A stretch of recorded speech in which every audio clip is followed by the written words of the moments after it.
ఏం అడగాలండి? చాలా మంది దేవా నాకు ఒక అద్భుతం చేయమని అడుగుతారు. దేవుడి దగ్గర మనం అద్భుతం అడుగుతాం, కానీ అద్భుతాలు అడగడం కన్నా ఒక మాట ఇవ్వండి అని అడగాలి. స్తోత్రం చెప్పడం గట్టిగా.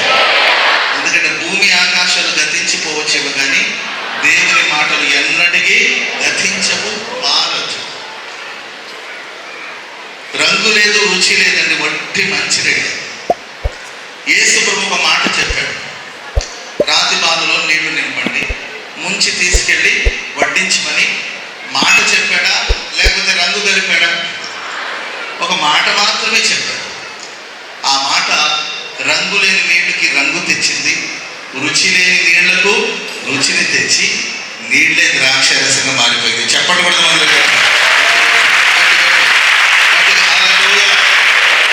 అందుకే దేవుని సన్నిధికి వచ్చినప్పుడు ప్రభు నాకు ఒక మాట ఇవ్వండి, నీ వాక్యాన్ని ఇవ్వండి అని మనం ప్రార్థన చేసుకుంటే, నేను ఒక 1 hour లేకపోతే 45 minutes దేవుని మాటలు చెప్పాను అనుకోండి, ఈ సుదీర్ఘమైన వర్తమానంలో ఒక్క మాట వ్యక్తిగతంగా నీ కోసం ఒక్క మాట దేవుడు ప్రభు మనతో మాట్లాడతాడు. దాన్ని మనం శ్రద్ధగా విన్నప్పుడు ఆ వాక్యం మన జీవితంలో పనిచేస్తుంది. హల్లెలూయా. నీ కోసం దేవుడు ఏదో ఒక మాట ఇచ్చాడు అనుకోండి, అది నీ దగ్గరకు వచ్చేసరికి నువ్వు అప్పుడే కళ్ళు మూసావనుకో, ఆ మాట నిన్ను దాటి వెళ్ళిపోతుంది. నేను అంటాను, ఆ మాట తిరిగి నీ దగ్గరకు వచ్చేదానికి ఎంత సమయం పడుతుందో మనకు తెలియదు. నెలలు పట్టవచ్చు, సంవత్సరాలు పట్టవచ్చు. అందుకొరకే దేవుని సన్నిధిలో కూర్చొని ఒక 1/2 hour కానీ 45 minutes కానీ శ్రద్ధగా దేవుని మాటలు మనం ఆలకిస్తే ఆ మాట మన జీవితంలో ఎన్నెన్నో మహిమ కలిగిన కార్యాలు చేస్తుంది. బైబిల్ ఒక మాట చదువుకుందాం. కీర్తన గ్రంథం 69వ కీర్తన 32వ వాక్యం. కీర్తనలు 69వ కీర్తన 32వ వచనం. దేవుని వెలుగు వారులారా మీ ప్రాణం తెప్పరిల్లును గాక. స్తోత్రం చెప్పడం గట్టిగా. దేవుని వెలుగు వారులారా, ఎవరు దేవుని వెలుగుతారో, దేవుని వెలుగు వారులారా మీ ప్రాణం తెప్పరిల్లును గాక అని లేఖనాలు ఆ కీర్తనకారుడు రాస్తూ వస్తాడు. దావీదు భక్తుడు అడిగినట్లు, దేవా నా దేవుడవు నీవే, వేకుని నేను నిన్ను వెతుకుతాను. స్తోత్రం చెప్పడం గట్టిగా. చెప్పండి గట్టిగా. హల్లెలూయా. దేవుని ఎవరైతే వెతుకుతారో, జాగ్రత్తగా దేవుని ఎవరైతే వెతుకుతారో, దేవుని వెతుకు వారులారా మీ ప్రాణం తెప్పరిల్లును గాక. ప్రాణం తెప్పరిల్లును అంటే మన ఆత్మ ఉజ్జీవింపబడాలి. ఉజ్జీవింపబడడం అనే అర్థాన్ని ఇస్తుంది. మన ప్రాణం ఎల్లప్పుడూ ఉజ్జీవంగా ఉండాలి. మన ప్రాణాలు తెప్పరిల్లాలి. స్తోత్రం చెప్పడం గట్టి గట్టిగా. హల్లెలూయా. ఎవరి ప్రాణంలో దేవుడు ఉజ్జీవాన్ని కలుగు చేస్తాడు. ఆనాడు దైవ సేవకులు ఈ ప్రాంతంలో చేసిన సేవ మేము విన్నామంటే మీరు కళ్ళారా చూసుంటారు. వారు ఉజ్జీవింపబడ్డారు కనుక, వారు దేవుని చేత అభిషేకించబడ్డారు కనుక, వారు దేవుని వెలిగారు కనుక, దేవుని ప్రేమించారు కనుక, వారిలో ఆరంభించబడిన ఆ జ్వాల, వారిలో ఆరంభించబడిన ఆ ఉజ్జీవ జ్వాలలు ఈరోజు ఈ ప్రదేశం అంతా, ఈ ప్రాంతం అంతా అనేకులకు ఆశీర్వాదకంగా మార్చబడింది. స్తోత్రం చెప్పడానికి గట్టిగా. ఒక్క వ్యక్తిలో ఉజ్జీవింపబడిన ఆ ఉజ్జీవం, ఒక వ్యక్తిలో ఆరంభించబడిన ఆ సంకల్పం, ఒక వ్యక్తిలో ఆరంభించబడిన ఆ పరిశుద్ధాత్మ శక్తి ఈరోజు వేలాది మంది ప్రజలకు ఆశీర్వాదకరంగా మారడం, ఈ పరిసర ప్రాంతంలో అనేక మంది దైవ సేవకులు సేవ చేయడానికి, దేవుని కోసం వాడు వాడబడడానికి, ఆ దైవ సేవకుల యొక్క పరిచర్య, వారిలో ఆరంభించబడిన ఉద్యమం అనేకుల జీవితానికి ఆశీర్వాదకరంగా మారుతూ ఉండడం మనం చూస్తున్నాం. కనుక ప్రియమైన వలన ఈ ప్రశస్త రాత్రి, ఈ ప్రార్థన మధ్యలో మీ ప్రాణాల దేవుడు తెప్పరిల్ల చేయునుగాక. మీ ప్రాణాల దేవుడు ఉజ్జీవింప చేయునుగాక. పరిశుద్ధ గ్రంథంలో యాకోబు చరిత్ర మనం చూస్తే, యాకోబు ప్రాణం తెప్పరిల్లినట్లు బైబిల్లో గ్రంథస్థం చేయబడింది. యాకోబు జీవితంలో ప్రియులారా ఒక వార్త, ఒక శుభవార్త వచ్చి యాకోబుని చేరిందండి. ఏంటంటే, యాకోబు నీ కుమారుడైన యోసేపు ఇంకను బ్రతికే ఉన్నాడు, యోసేపు చనిపోలేదు, యోసేపు మరణించి నీ కుమారుడైన యోసేపు ఇంకను బ్రతికే ఉన్నాడు, ఆయన సజీవుడిగానే ఉన్నాడంటే యాకోబు ఆ మాట నమ్మలేకపోయాడు. ఇది ఎలా సాధ్యం? ఇప్పటివరకు మనం అనుకున్నది ఆయన మరణించాడని కదా, ఇది ఎలా సంభవం, ఇలా సాధ్యం అని ఆలోచిస్తుంటే అప్పుడు యోసేపు పంపించిన వాహనాలు, బండ్లు అవన్నీ ఆయనకు చూపించారు. అవి చూసిన తర్వాత అతని ప్రాణం దెబ్బతింది. స్తోత్రం చెప్పండి అందరూ గట్టిగా, చెప్పండి గట్టిగా హల్లెలూయా, హల్లెలూయా. తన ప్రాణం సేద తీర్చబడింది, తన ప్రాణంలో ఉజ్జీవం కలిగింది. ఇంక ఇంతే చాలు, నా కుమారుడు బ్రతికున్నాడనే వార్త వినిపించింది, ఇది నా జీవితానికి చాలు, ఇంతే చాలు అని యాకోబు చెప్పినట్లు బైబిల్ మనం చూస్తూ వస్తాం. ప్రేమైన వల్ల వాస్తవంగా యాకోబు జీవితంలో పలు మజిలీలు చూస్తూ వస్తాం. మొట్టమొదటిగా నేను అంటాను బేతేలులో యాకోబు. స్తోత్రం చెప్పడం గట్టిగా, బేతేలులో యాకోబు. తండ్రి ఇంట ఏంటండి ఏర్పడిన కలహాన్ని బట్టి కట్టుబట్టతో ఒక చేతి కర్రతో యాకోబు ఇల్లు విడిచిపెట్టి బయటకు వచ్చేసిన పరిస్థితి వస్తుంది. ఒక చేతి కర్ర మాత్రమే తీసుకోవచ్చు. గొప్ప ఆస్తిపరుని కుమారుడు, గొప్ప ఐశ్వర్యవంతుని కుమారుడు యాకోబు, కానీ కట్టుబట్టలతో బయటకు వచ్చేసాడు. వాళ్ళ అమ్మ చెప్పింది, నాన్న ఈ సమస్యలన్నీ సర్దుమడిగిన తర్వాత నేను మరలా నిన్ను పిలువనంపిస్తాను. కానీ ఆమె ఎప్పటికీ పిలువలేదు. 20 సంవత్సరాలు అలా వెళ్ళరా బాబు, నేను మరలా నేను రప్పిస్తాను అని చెప్పింది. వెళ్ళాడు. 20 సంవత్సరాల వరకు పిలుపు రాలేదు. అంటే మన జీవితాల్లో ఆయా సందర్భాల్లో ఎన్నెన్నో వాగ్దానాలు చేసే మనుషులు ఉంటారు. ఇస్తానని, అది చేస్తానని, ఇది చేస్తానని ఎన్నెన్నో చెప్తుంటారండి. ఇవన్నీ నెరవేర్చబడిన వాగ్దానాలు. మాట ఇచ్చిన మనుషులు మాటలు మర్చిపోతారు. ఎంతో ఆస్తి ఉన్నప్పుడు కూడా ఇస్సాకుకి పెద్ద ఆస్తిపరుడు, గొప్పవాడు, ధనవంతుడు అన్నీ ఉన్నప్పటికీ యాకోబుని ఇంట్లో నుండి బయటకు పంపించేటప్పుడు ఒట్టి చేతులతో పంపించారు. చేతిలో చిల్లి గవ్వలేదు. వెళుతున్న మార్గాలు భీకరం, ధ్వని కలిగిన పాడైన ఎడారులవి. ఆ ఎడారిలో ప్రయాణం చేసుకుంటూ వెళుతున్నప్పుడు ఒక చోట ప్రొద్దుకుంటుందండి. అక్కడ ఒక రాయిని తలగడగా పెట్టుకొని అక్కడ యాకోబు పడుకుని నిద్రపోయాడండి. అప్పుడు ఆయన ఒక దర్శనం చూశాడు, ఒక స్వప్నం చూశాడు, ఒక కళ కన్నాడండి. ఆ కళలో ఆకాశానికి నిచ్చెన వేయబడి ఉంది. చెప్పడం కూడా మొదలుగా ఆ నిచ్చెన మీద దేవదూతులు ఎక్కుచూ ఉన్నారు, దిగుచు. అక్కడ దేవుడు ఆ నిచ్చెన మీద నిలబడి యాకోబుతో మాట్లాడి శ్రేష్టమైన వాగ్దానాలన్నీ చేశాడు. తనను తాను పరిచయం చేసుకున్నాడు. నేనే నీ దేవుడను, నీ తండ్రి దేవుడను, నీ తాత దేవుడు నేనే అని దేవుడు యాకోబుతో మాట్లాడాడు. యాకోబు ఒక ధైర్యమైన ప్రార్థన కూడా చేసుకున్నాడు. ప్రభువా, నీవే దేవుడైతే నేను వెళుతున్న మార్గాలను నాకు తినడానికి ఆహారం ఇచ్చి, ధరించుకోవడానికి వస్త్రాన్ని ఇచ్చి, నన్ను సురక్షితంగా కాపాడి క్షేమంగా నన్ను మరలా తీసుకొస్తే ఈ స్థలం దేవుని మందిరముగా మార్చబడుతుంది. స్తోత్రం చెప్పడానికి గట్టిగా హల్లెలూయా. ప్రేమైన వలన బేతేలులో యాకోబు అంటే దేవుని సన్నిధిలో యాకోబు, దేవుడు తనను పరిచయం చేసుకున్న ఒక అనుభవం, దేవుడు వాగ్దానం చేసిన అనుభవం. రెండోదిగా యాకోబు చరిత్ర మనం చదువుకుంటూ వెళితే ఇంకొక మజిలీ ఉంది తన జీవితంలో. అది పెనుయేలు అనే ఒక మజిలీ. పెనుయేలులో యాకోబు. ఈ అనుభవం ఏంటంటే, ఓ రాత్రంతా యాకోబు దేవుని సన్నిధిలో పెనుగులాడి ప్రార్థన చేశాడు. స్తోత్రం చెప్పడం గట్టి. అప్పటికి 20 సంవత్సరాలు అయిందండి. గొర్రెలు, మేకలు, పశువులు, మంద, భార్య, పిల్లలు, దాసదాసులు, సర్వ సమృద్ధులు తిరిగి వస్తున్నాడు. ఎదురులో ఒక సమస్య వస్తుందండి. వాడు అన్నయ్య తనకు కీడు తలపెట్టడానికి కొరకు వస్తున్నాడని భయం తనను పట్టి పెట్టిస్తుంది. అప్పుడు అందరిని పంపివేసి ఒంటరిగా మిగిలిపోయి ఓ రాత్రంతా దేవుని సన్నిధిలో ప్రార్థన చేశాడు. దేవుడు యాకోబు తొడగూటి మీద కొట్టాడు. స్తోత్రం చెప్పడం గట్టిగా. దేవుడు అప్పుడప్పుడు మనకు దెబ్బలేస్తూ ఉంటాడు. అప్పుడప్పుడు మనకు 2-3 దెబ్బలు పడుతూ ఉంటాయి. పక్కన మనం చూసేప్పుడు దేవుడు అప్పుడప్పుడు దెబ్బలేస్తాడని చెప్పండి. Praise the lord. ఒక 3 అంతస్తుల బిల్డింగ్ మీద ఒక ఇంజనీర్ ఉన్నాడు. కింద ఒక వర్కర్ పనిచేస్తున్నాడు. ఆ 3 అంతస్తుల బిల్డింగ్ మీద ఉండి ఆ వర్కర్ని పిలుస్తా ఉన్నాడు. బాబు ఇటు చూడవా, ఇటు చూడు అని పిలుస్తుంటే ఆయన మీద నిమగ్నమై ఉన్నాడు. అప్పుడు ఎలా పిలవాలని చూసి తన చేతిలో ఒక 5 రూపాయల కాయిన్, ఒక 5 రూపాయల బిల్ల తీసుకొని అతను తల మీద వేశాడు. ఆడేం చేశాడు తెలుసండి, ఆ 5 రూపాయల బిల్ల తన తల మీద పడి కింద పడేసరికి అటు ఇటు చూసి ఏంటంటే ముందుకెళ్ళి ఆ కాయిన్ మీద లేకపోతే 5 రూపాయల మీద తన కాళ్ళు పెట్టి అటు ఇటు చూసి సైలెంట్గా తీసుకెళ్ళి జోబులు వేసుకున్నాడు.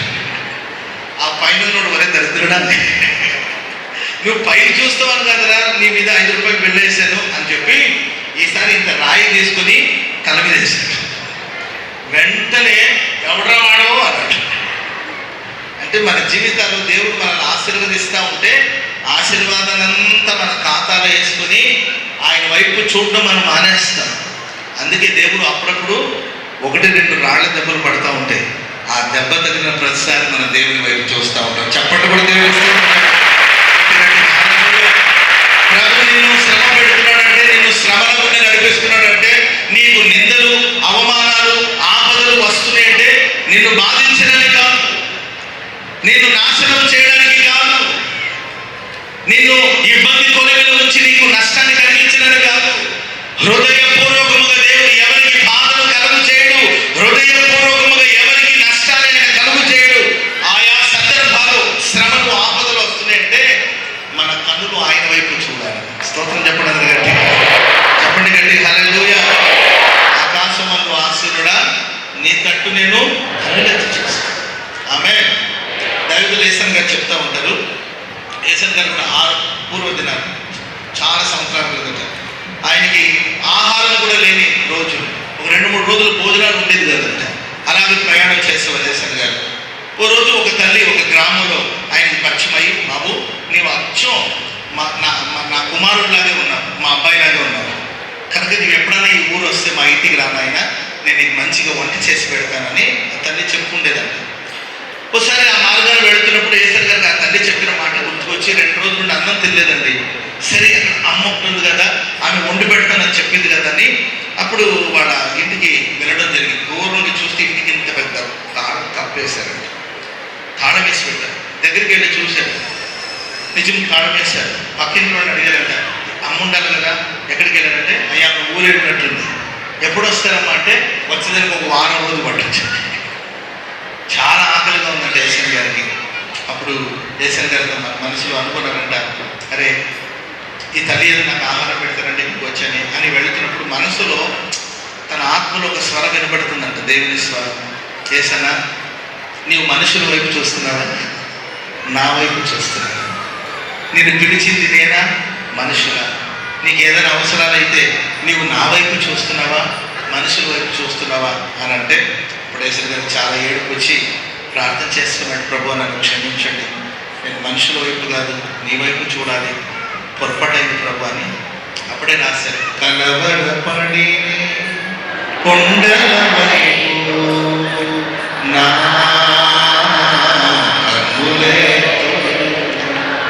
కొండల వైపు నా కన్నులే, పొదువతోనే పొంగినగా. అప్పుడు ఒక చెట్టు కింద కూర్చొని పాట రాసి ఏసన్ గారు ప్రార్థన చేసుకుంటుంటే ఆ దారిలో ఎవరో ఒక లారీ డ్రైవర్ వెళుతున్నాడంట. ఆయన వెళ్ళి, బాబు నువ్వు ఏసన్న కదా అని అడిగారంట. అవునండి నేనే ఏసన్నానంటే, ఏమనుకోకపోతే చాలా రోజుల నుండి నాకు నీకు కలిసి ఫోన్ చేయాలని మనసులో ఒక ఆలోచన ఉంది, నువ్వు ఏమనుకోకపోతే, నువ్వు ఫోన్ చేయకపోతే మన ఇద్దరు కలిసి హోటల్ ఫోన్ చేద్దామా అన్నారంట. సరేని ఏసన్ గారు ఆయనతో పాటు వెళుతుంటే ఆ హోటల్ మీద ఇలా బోర్డు పెట్టారండి, రాజభోజనము. స్తోత్రం చెప్పడం చెప్పండి గట్టి హల్లెలూయా. ఏ భోజనం అండి? ఏసన్ గారు అంటారు, మనుషుల వైపు చూసినప్పుడు తాళం వేసినట్లు, ఎక్కడి తలుపులు మూసినట్లు తాళం వేసినట్లు కనిపించింది. నా దేవుని వైపు చూసినప్పుడు దేవుడు నాకు రాజభోజనం వడ్డించాడు. చెప్పండి హల్లెలూయా, చెప్పండి గట్టిగా హల్లెలూయా. ప్రేమ ఆయా సందర్భాల్లో నీకు ఒక ఆపద, ఒక ఇబ్బంది, ఒక శ్రమ, ఒక ఆర్థిక సమస్యలు, ఒక అనారోగ్యం వచ్చిందంటే అది నిన్ను బలహీనపరచడానికి కాదు, నీవు ఆయన వైపు చూడాలి. ఒకటి బేతేలులో యాకోబు, రెండోదిగా పెనుయేలులో యాకోబు. అక్కడ దేవుడు ఒక దెబ్బేసి యాకోబుగా ఉన్న అతని జీవితాన్ని ఇశ్రాయేలుగా ప్రభు మార్చాడు. ఉరుక్కుంటూ నడుచుకుంటూ వెళుతుంటే సూర్యోదయం అయినట్లు బైబిల్లో గ్రంథస్థం చేయబడింది. ఈ ప్రశస్త రాత్రి మీ జీవితంలో నా దేవుడు ఒక సూర్యోదయము కలుగు చేయునుగాక, సూర్యోదయం కలుగు చేయునుగాక, చీకటిని దేవుడు తొలగించునుగాక. మూడవదిగా కనానులో యాకోబు. ఎక్కడ యాకోబు అండి? ఇంకొక చాలా మధ్యలో ఉన్నాయండి, నేను మీకు 4 మాత్రమే చెప్తున్నాను. కనానులో యాకోబు. కనాను అనేది, కనాను దేశం అనేది అది పితరులకు చేసిన వాగ్దాన దేశం. అక్కడ ఎన్నెన్నో శ్రేష్టమైన వాగ్దానాలు ప్రభు మనకు చేస్తాడు. ఆ చోటుకు దేవుడు తీసుకొచ్చాడు. కనానులో యాకోబు ఉన్నాడు. స్తోత్రం చెప్పడం గట్టిగా గట్టిగా హల్లెలూయా, హల్లెలూయా. ప్రేమైన వలన కొన్ని పర్యాయాలు దేవుడు మనకి ఎన్నెన్నో వాగ్దానాలు చేస్తాడు. వాగ్దానాలు పొందుకొని దేవుని ఆశీర్వాదాలు పొందుకొని అక్కడికే మన జీవితం పరిమితం కాకూడదండి. కనాన్లో ఉన్న యాకోబు ఇప్పుడు ఎక్కడికి రావాలంటే గోషేను అనే చోటుకి రావాలి. స్తోత్రం చెప్పడం గట్టిగా. గోషేను అనే ఒక చోటు ఉంది, అది ఐగుప్తు దేశం. ఆ చోటుకి యాకోబు రావాలి. అక్కడ యాకోబు యొక్క సంతతి విస్తరించబడాలి, అభివృద్ధి పొందాలి. ఒక 70 మందితో పాటు యాకోబు గోషేను అనే ప్రాంతానికి వెళ్తాడు. అక్కడ దేవుడు తన సంతతిని ఆకాశ నక్షత్రాల వల్ల దేవుడు విస్తరింప చేస్తాడు. స్తోత్రం చెప్పడం గట్టిగా గట్టిగా హల్లెలూయా. ప్రేమైన వాళ్ళారా, గోషేను అనే చోటుకి ప్రభు మనల్ని తీసుకొస్తాడు. అక్కడికి ప్రభు తీసుకురావడానికి దేవుడు చేసిన కార్యాలు ఏంటో నేను మీతో చెప్పాలని ఆశిస్తున్నాను. ప్రేమైన వాళ్ళారా, యాకోబు ఎంతో ప్రేమించిన తన ప్రియమైన కుమారుడు యోసేపు రంగురంగుల వస్త్రాన్ని అతనికి కుట్టించి ఇచ్చాడు. రంగురంగుల ఆ వస్త్రంలో పలు విధమైన వర్ణాలు ఉన్నాయి, పలు విధమైన రంగులు ఉన్నాయి. ఒక్కొక్క రంగు ఒక్కొక్క విషయాన్ని తెలియజేస్తుంది. తెలుపు పరిశుద్ధతను, నీలి రంగు జ్ఞానాన్ని, రైతులం ఇలా చెప్పుకుంటే ఒక్కొక్క రంగు ఒక్కొక్క స్వభావాన్ని లేకపోతే ఒక తన మనసులో ఉన్న భావాన్ని తెలియచేస్తుంది. అలాంటి రంగురంగుల వస్త్రాన్ని కుట్టించేస్తే ఆ వస్త్రాన్ని ధరించుకొని యోసేపు సంతోషంగా తండ్రి కౌగిట్లో ఒదిగిపోతుండేవాడు. ఒకరోజు అన్నను చూడడానికి కోసం యోసేపు వెళ్ళాడు. వాడు ఎప్పుడు నుండో ఆ యోసేపు మీద పగబట్టున్నారండి. వాడు ఏం చేశారంటే అతన్ని పట్టుకొని నీళ్లు లేని గోతులు అతన్ని పడవేసి, ఆ తర్వాత ఆ మార్గాన్ని వెళుతున్న ఐగుప్తు దేశం నుండి వచ్చిన వాడు ఆ మార్గాన్ని వెళుతుండగా వారికి అతన్ని అమ్మివేయడం జరుగుతుంది. అమ్మివేసి అతని వస్త్రాన్ని తీసుకొని రక్తం పూసి, గొర్రెపిల్ల రక్తాన్ని ఆ వస్త్రానికి పూసి యోసేపు దగ్గర తీసుకొచ్చి ఆ వస్త్రాన్ని చూపించినప్పుడు, యాకోబు దగ్గర ఆ వస్త్రాన్ని చూపించినప్పుడు యాకోబు ఆ వస్త్రాన్ని చూసి అంటాడు, ఇక నా కుమారుడు యోసేపు లేడు. నిశ్చయంగా ఏదో క్రూర మృగం అతని చీల్ చేసినట్టుంది, అతడు చనిపోయినట్టున్నాడు, అతడు మరణించినట్టున్నాడు. ఏదో క్రూర మృగం అతని చీల్ చేసింది, అతడు చనిపోయాడు అని దుఃఖిస్తూ ప్రలాపిస్తున్నట్లు వాక్యంలో మనం చూస్తున్నాం. ప్రేమైన వలన అతడు చనిపోలేదు, కానీ చనిపోయాడనే వార్త ఎవరు చెప్పారు అతనికి అంటే ఎవరు చెప్పలేదండి. కొన్ని పర్యాయాలు మనకు మనమే మనల్ని బలహీనపరుచుకుంటూ ఉంటాం, మనమే కించపరుచుకుంటూ ఉంటాం. ఆయన చనిపోలేదండి, చనిపోయాడు అనే వార్త కూడా ఎవరు చెప్పలేదు. తనకు తానే ఊహించుకొని బలహీనపడిపోయి కృంగి సొమ్మశిలిన స్థితిలో ఉన్నప్పుడు ఓనాడు ఒక వార్త వచ్చిందండి. ఒక వార్త యాకోబు దగ్గరికి వచ్చింది. ఏంటి ఆ వార్త అంటే, నీ కుమారుడు చనిపోలేదు, అతడు ఇంకా బ్రతికే ఉన్నాడు. స్తోత్రం చెప్పడం గట్టిగా హల్లెలూయా. మనం ఆరాధిస్తున్న దేవుడు మృతుడు కాదండి, సర్వయుగములలో ప్రభు సజీవుడై ఉన్నాడు. చెప్పండి కూడా దేవుడికి స్తోత్రం చెప్పండి హల్లెలూయా.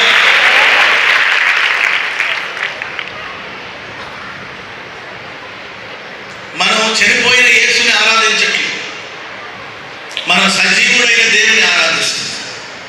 పక్కన మనం చూసి చెప్పండి, మన దేవుడు ఇంకా బ్రతికే ఉన్నాడని చెప్పండి, మన దేవుడు సజీవుడై ఉన్నాడని చెప్పండి. హల్లెలూయా. ఏ డౌటా ఎవరికైనా? డౌటా? బ్రతుకుంటే ప్రభు సజీవుడై ఉన్నాడంటే పక్కన మనం చెప్పండి, మన దేవుడు సజీవుడు అని చెప్పండి. మన దేవుడు సజీవుడు, నిన్న నేడు నిరంతరము మారని దేవుడు ఆయన. నిన్న నేడు నిరంతరం మార్పు లేని దేవుడు ఆయన. నీ కొరకు సజీవుడై ఉన్నాడు. హల్లెలూయా. అదే యోబు అంటాడు, నా దేహం ఇలాగే చీలిపోయిన నా విమోచకుడు సజీవుడు. యోబు జీవితంలో ఆస్తిని కోల్పోయిన, ఐశ్వర్యాన్ని కోల్పోయిన, బంధువులందరూ రాబంధులాగా తయారైన, కట్టుకున్న భార్య మాటలతో నొప్పించిన, స్నేహితులు వచ్చేసి నానా మాటలు చెప్పి అతని బలహీనపరిచిన, దేహమంతా అనారోగ్యం, దేహమంతా గాయం, రక్తం కారుతుంది, చీము కారుతుంది, భయానకమైన పరిస్థితిలో ఉన్నాడు. ఆయన యోబు విశ్వాసం ఏంటంటే నా విమోచకుడు సజీవుడు. ఇంకా నువ్వు యథార్థతను విడిచిపెట్టవా? ఇంకా యథార్థతను విడిచిపెట్టవా? ఈ స్థితికి వచ్చినప్పుడు ఇంకా యథార్థతను విడిచిపెట్టమంటే యోబు అంటాడు, దేవుడు నన్ను చంపినా కూడా నేను ఆయన్ని నమ్ముకుంటాను. చెప్పడం కూడా మొదలు గట్టి, ఆయన చంపినప్పుడు ఆయన్ని ప్రేమిస్తున్నాను. Praise the lord. మేము సేవిస్తున్న మా దేవుడు ఈ మండుచున్న అగ్నిగుండం నుండి మమ్మల్ని తప్పించడానికి సమర్థుడు, శక్తిమంతుడు. ఒకవేళ ఆయన మమ్మల్ని తప్పించకపోయినా కూడా మేము ఆయన్ని ఆరాధిస్తాం. అదండి భక్తి. ఆమె చెప్పడం గట్టిగా చెప్పండి, గట్టి హల్లెలూయా. దేవుని ఆస్తిని కాదు మనం ప్రేమించాల్సింది, దేవుని ప్రేమించాలి. Praise the lord. ఎవరిని ప్రేమిస్తున్నాం మనం చెప్పండి? దేవుడు దీవిస్తాడనో, ఆశీర్వదిస్తాడనో, అన్నీ కలిసి వస్తుందనో, ఆరోగ్యం వస్తుందనో, అద్భుతాలు జరుగుతుందని కాదు. మేము దేవుని ప్రేమిస్తున్నాము.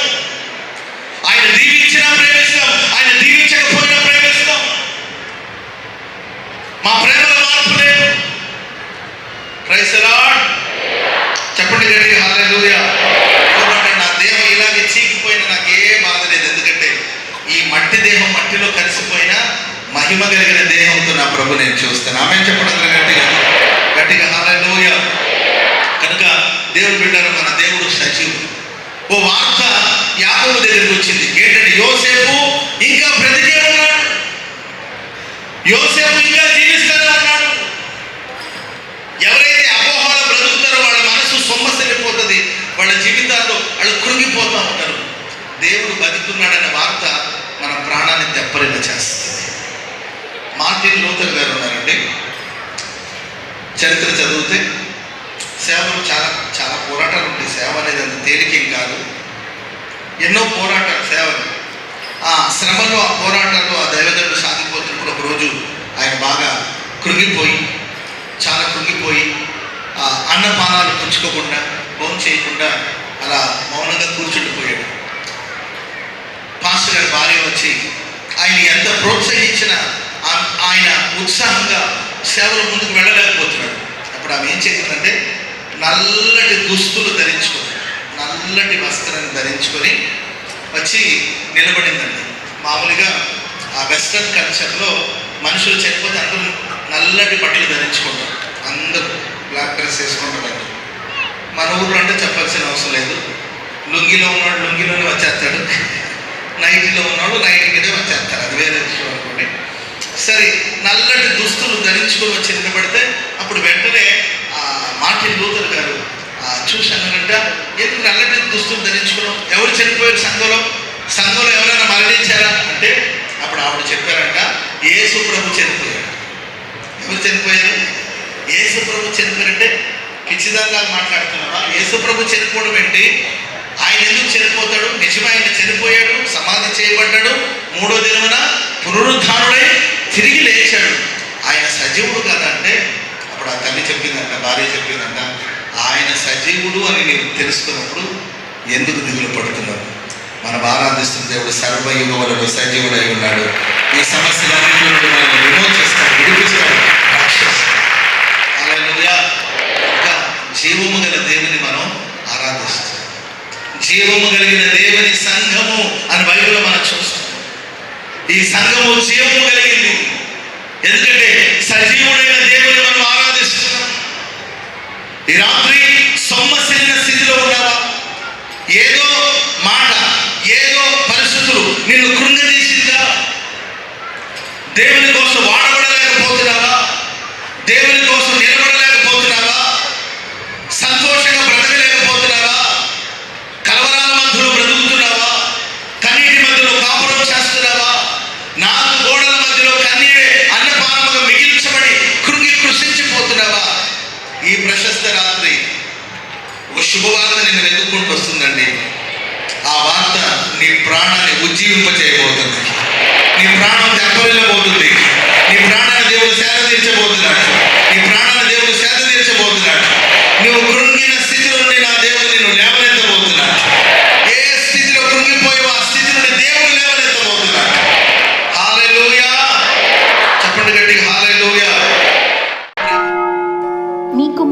వీడియో కనుక నచ్చితే ప్లీజ్ మన ఛానల్ని subscribe, like and share. Thank you.